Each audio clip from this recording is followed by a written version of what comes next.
Abdallah, donc Abdallah est dans la liste. Donc, est-ce qu'il mérite d'abord être un élu? Est-ce qu'elle a fait quelque chose? Elle a laissé des traces quand même dans Oui, donc Abdallah est un colistier, nous sommes sur la même liste. Alors je voudrais souligner qu'Abdallah a été conseiller du CPS, donc il a participé à tous les travaux du CPS. Il a cette particularité d'être membre aussi du comité de l'action sociale.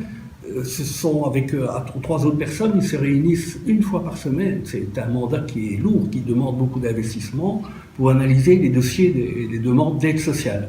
Ils le font sous ma présidence, mais c'est un travail vraiment où il faut être très attentif, très ouvert, très humain, et c'est eux, donc le comité d'aide sociale, et Abdallah siège activement dedans, qui décide de l'aide sociale qui est donnée ou pas aux membres qui en font la demande.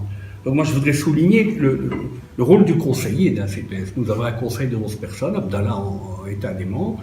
Ce sont des mandats qui demandent beaucoup d'investissement personnel, beaucoup de travail, et je dois dire qu'Abdallah, en tout cas Jouglaf, et je ne le dis en toute amitié parce qu'il est sur notre liste, c'est quelqu'un qui a été présent, qui a investi énormément, en tout cas, dans sa fonction de conseiller.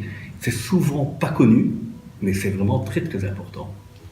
Donc il travaille dans l'ombre, mais efficace. On peut dire qu'il travaille dans l'ombre, il travaille beaucoup dans l'ombre, mais c'est très efficace. Merci. Merci. Non.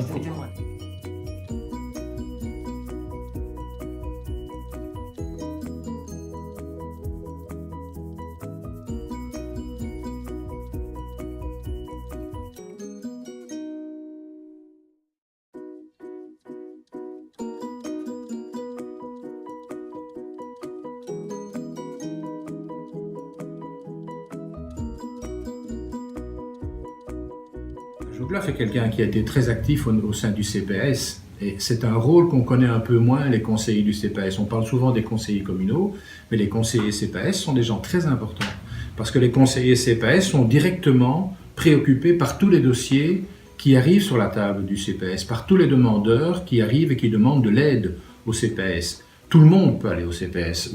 Ce n'est pas parce que vous avez même un emploi que vous ne savez pas aller au CPS. Vous avez parfois, dans certains ménages, dans certaines familles, des fins de mois difficiles. Ils ont créé une épicerie sociale, ils ont créé des formations en cuisine good food. Il y a tout un projet de vallée sociale que nos conseillers du CPS ont créé et qui rend des services. On vient d'ouvrir un planning familial. C'est aussi important. Il y a un service d'accompagnement des parents qui sont en difficulté avec l'éducation de leurs enfants. Donc tout ça a été vraiment le travail du CPS pendant toutes ces années.